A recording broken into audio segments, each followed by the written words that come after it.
ও মা, কে আছেন? আমাকে বাঁচান, আমার পায়ে অনেক বড় কাঁটা ঢুকেছে।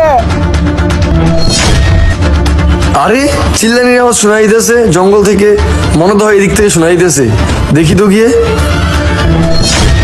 আরে আপনার কি হয়েছে ভাই? আপনি জঙ্গলের মধ্যে চিল্লাইতেছেন কেন? ভাই, আমি জঙ্গল দিয়ে আসার সময় আমার পায়ে অনেক বড় কাঁটা ঢুকে গেছে, আমি বের করতে পারতাছি না।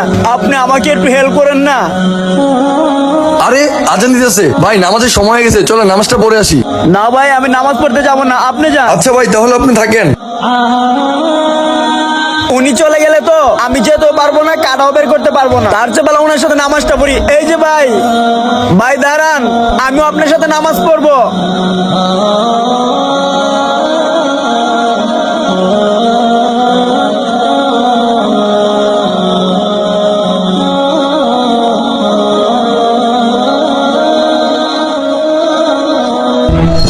আরে ভাই, আপনার কাঁটা কোথায়? ভাই, আমি যখন নামাজ পড়তেছিলাম তখন।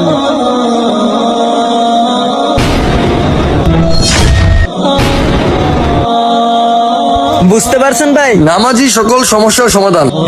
হে আল্লাহ, তোমার কাছে লাখো শুকরিয়া। ভিডিওটি ভালো লাগলে চ্যানেলটি সাবস্ক্রাইব করে দিবেন।